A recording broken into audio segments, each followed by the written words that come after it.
10,000 हला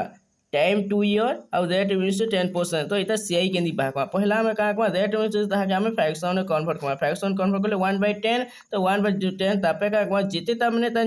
मेटो थी बाबू ताके प्रिंसिपल का निया हबा आउ का ऊपर टाके इंटरेस्ट आ तो फर्स्ट का गला ना जदी 10 माने 10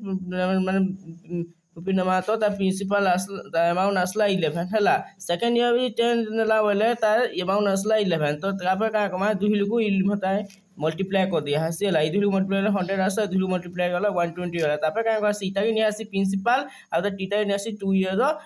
तो अमाउंट तापर का हसी दब इधर माने कहबा 100 यूनिट बराबर हम 10,000 देन इथे केते मल्टीप्लाई होई जी 10 तो कांगवा तापर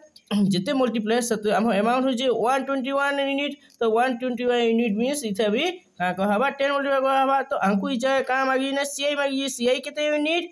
सीआई केते यूनिट दुई गते माने 100 रुपीस जदी गुडी जिनिस जे प्रिंसिपल थवा 120 अमाउंट हो जे सीआई के 21 यूनिट सन का हबा इथे 10 मल्टीप्लाई हो जा तो 210 हो जा बुझलानी तो हम जे पाई गेले सीआई 210 अच्छा।